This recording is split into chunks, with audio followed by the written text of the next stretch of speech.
Wanderers, I'm Kate, and I just got back from an amazing road trip to Alaska. It was a 2-month road trip from Minnesota all the way through Alaska, a couple of stops in Canada, and it was so enjoyable.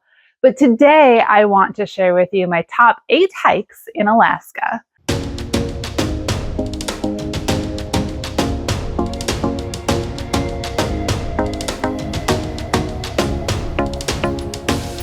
Almost all of these hikes are dog friendly because I do hike with my dog, but there's one on this list that I did board her for the day for. So let's start with that one, get the non-dog friendly one out of the way, and then I'll go through the list of all the others and know that those are good for your canine companions to join you on. Harding Icefield Trail in Kenai Fjords National Park is one of the most amazing. Honestly, if the dog could have come with, it might have been the best, or if we would have had a little bit better weather. You'll see that there's a little bit of rain in some of these video pictures. But the Harding Icefield Trail is located in Kenai Fjords National Park.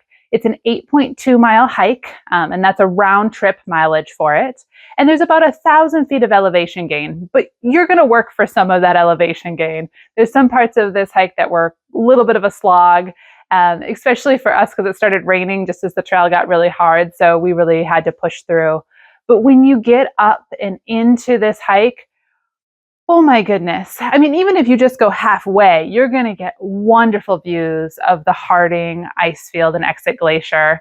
But if you go all the way up, the views of Harding Icefield are even more amazing. So I highly recommend that you go the whole distance.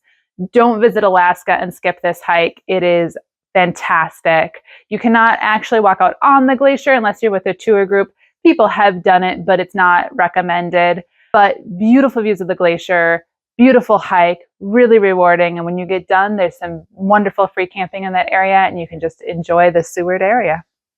So, Harding Icefield, that is one of my top hikes in Alaska.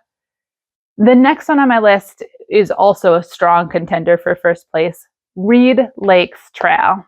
Reed Lakes Trail is located several hours away from the Harding Icefield Trail. This one is up in the Hatcher Pass area, so a little bit north of kind of the Palmer-Wasilla area, if you're familiar with Alaska. And the Reed Lakes Trail is an amazing example of the scenery in this area. It is about 9 miles round trip. You should plan for 4 to 6 hours. Harding Icefield says to budget 6 to 8 hours. I think that might be a little long, but fairly close. On Reed Lakes Trail, the first 1.5 miles are pretty easy. It's just kind of flat through a valley, but then you're going to go up a little bit. You get to do a little bit of boulder hopping, which is fun. Just make sure your dog's up for it if you bring them with. My dog, Leah, got a little bit tired on the way back, but we really enjoyed it. So a little bit of boulder hopping, and then you enter into this like gorgeous second valley area with this clear water and mountains in the background. Follow that a little ways and you get to the first lake, which is gorgeous. Head up a little bit further past another waterfall and you get to the second lake. If I had to choose a trail to bring people on that's dog friendly, suitable for a wide variety of athleticism, again, you're not going to have fun with this trail if you have mobility issues with that boulder hopping, things like that. But you don't have to be a super talented hiker to make this one lovely. Fantastic views, gorgeous trail, highly recommend. Don't skip this one. There are some charges for parking at some of the trailheads in the area. I didn't see a fee spot right at the Reed Lake trailhead, but I think there's a $5 fee for that one. The next one on my list is Lost Lake Trail. Lost Lake Trail is back down by Harding Icefield Trail, so it's near Seward. It is not in the national park this time though, so your dog is more than welcome to come along with you. Lost Lake Trail is about 15 miles round trip, so it's a longer one, but there's not that much elevation gain. I think for this one, it's only, well, they say about 1,800 feet, but it's spread out over so much time, so many miles, that it's really nice and gentle. And you get up and get all these mountain views. You can also, when you turn around, you can actually see the ocean and back towards Seward. It's a really pretty trail, and I was surprised to love it so much, but it was absolutely wonderful. All right, it's Lost Lake Trail, number 3 on the list. The next one on our list is Crow Pass Trail, and this can be a long trail, so some people can like backpack it or do a full day, like 23-mile point-to-point hike. We did it as an out and back with Raven Glacier as our endpoint. So we started at the trailhead near Girdwood, Alaska, and hiked up to the Raven Glacier and then back down. And I really enjoyed this hike. It was actually my first real kind of big hike in Alaska. And hiking up to a glacier was so fun. The pass was beautiful, windy and a little cold, but beautiful. You pass by some mining ruins. Now, if you're hiking with a dog, I don't recommend going through the ruins because they say that there's a little bit of contamination in the area and you're not supposed to drink that water or really spend too much time. Like, you don't want a lot of that dirt on you, that kind of thing.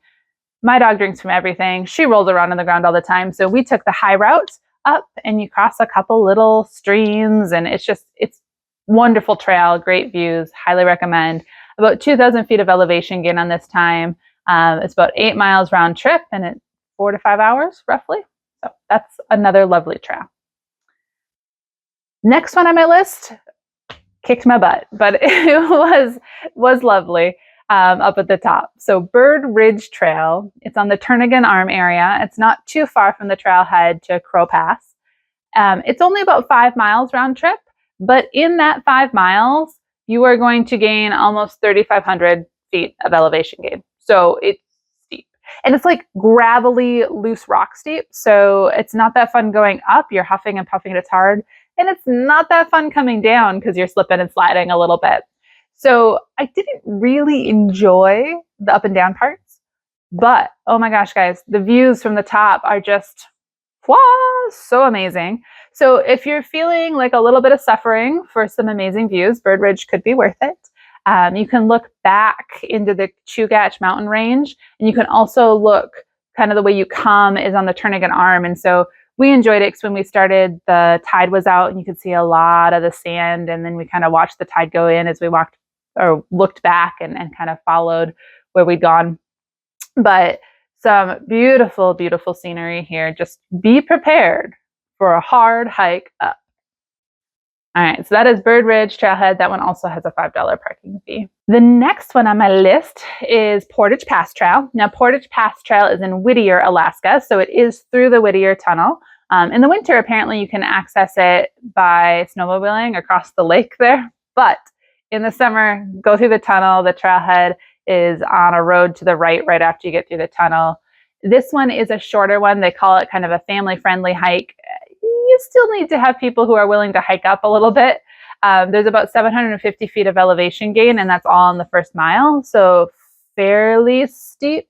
I saw a lot of people kind of out of breath on their way up, but it's only a mile up to the pass, and then you really, really should keep hiking down to see Portage Glacier. It's a beautiful lake. And for us, the glacier was the best part because it was really cloudy and rainy the day that we did Portage Pass Trail.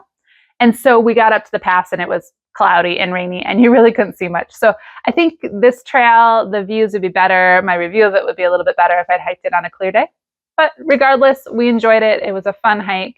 And yeah, it's a recommended hike on the list that I have made from the hikes that I have hiked. And just so you know, we hiked 20 or so trails in Alaska, and so not all of them are on here. There are a lot of amazing trails, and these are just my favorites. The next one on my list is Erie Mine and the Root Glacier Access Trail. So Erie Mine and Root Glacier. This one is in another national park. It's in Wrangell-St. Elias, but this one is still dog friendly. Wrangell-St. Elias is dog friendly. Yay. You can't bring your dog into buildings and things like that, which is pretty standard, but you can bring your dogs into that national park. So you have to drive down a fairly long dirt gravel road to get to the park entrance.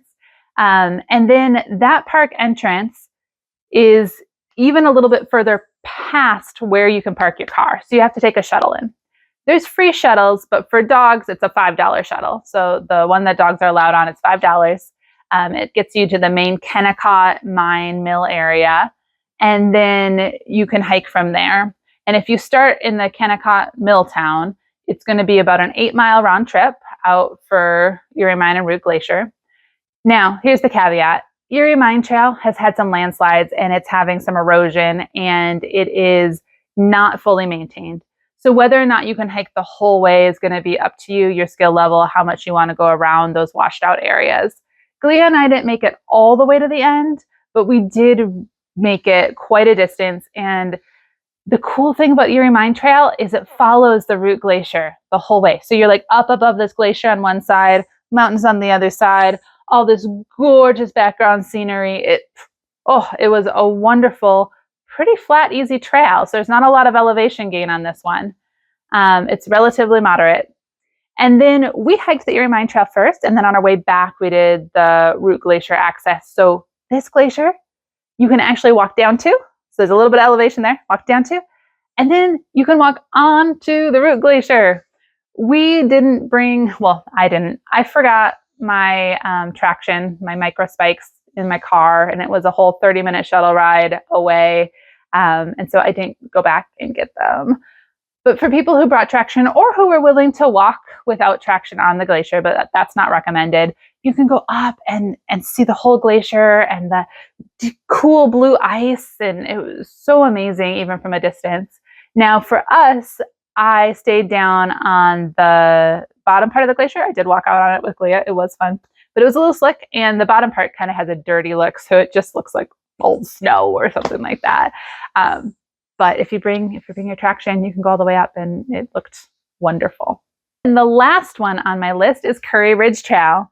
And Curry Ridge Trail in and of itself is kind of an average trail, but the reason I put it on this list is you can get amazing views of Mount Denali from this trail. Yes, Mount Denali is the tallest mountain in North America, so it's a pretty special thing to see.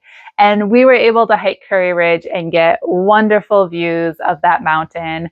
The trail was dog friendly. The national park has some nice trails too. I didn't hike as much there because I had the dog with, but this was a fairly easy. It's approximately 6 miles round trip, and it only gains like 1,000 feet of elevation. So it's a very nice trail and really worth taking the time to hike it if you're in that area. All right, that is my list of the top 8 hikes in Alaska. Now, these are not all the hikes, and I'm sure there's other hikes that are just as amazing. So if you have favorite hikes in Alaska, can you leave us some comments below? I'm sure anyone who is watching this video is interested in what other people love. And so comment below, give us all tips, and maybe for my next visit, I'll be able to hike some other hikes. But for anyone who's planning, I'm sure that information would be super helpful. So thank you for watching today. Keep wandering, enjoy your adventures. It's nice to have you here.